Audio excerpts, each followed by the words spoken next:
երիտասարդ, դու ամեն օր քո կյանքի մասին որոշումներ ես, չեք կայացնում։ Այստեղ գտնվող երիտասարդներն են, ամեն օր որոշումներ եք, չեք կայացնում։ Ընտրում եք ձեր համալսարանը, ընտրում եք որտեղ աշխատեք, ընտրում եք ձեր ընկերներին, անգամ ընտրում եք այն հեռախոսներն ու համակարգիչները, որով պիտի աշխատեք։ Ու հաճախ այդ որոշումները կայացնելուց դուք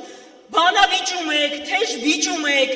ձեր ընտանիքի անդամների հետ, պաշտպանում եք ձեր ընտրությունը, ամեն կերպ հաստարկում եք ձեր ընտրությունը, որովհետև ուզում եք ձեր կյանքը ապրել այնպես, ինչպես պատկերացնում եք, որովհետև գիտեք, որ մեր աշխատանքը, մեր համալսարանը, մեր հեռախոսը,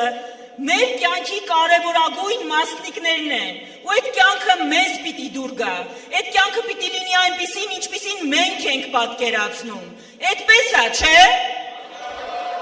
Այս ամեն օր որոշումներ կայացնելուց մեր կյանքի տարբեր բնագավառների մասին, երիտասարդությունը, բայց մի ոլորտ կա, մի տեղ կա, որտեղ ավելի քիչ է մասնակցում, դա քաղաքական ոլորտն է, դա նաև ընտրություններն են, սիրելի երիտասարդներ, ոնց է ստացվում, որ մենք հեռախոսի համար կարող ենք բանավիճել,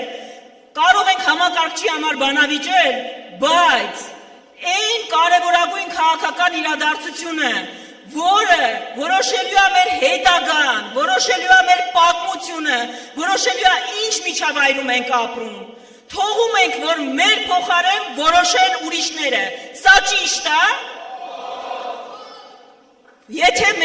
Եթե դուք չեք գնում ընտրության, չեք մասնակցում ընտրությունների, դա ձեր փոխարեն անում է այս երկրում փոքրամասնություն կազմող արժեհամակարգը, ու դրանով որոշում է մեր բոլորի ապագան։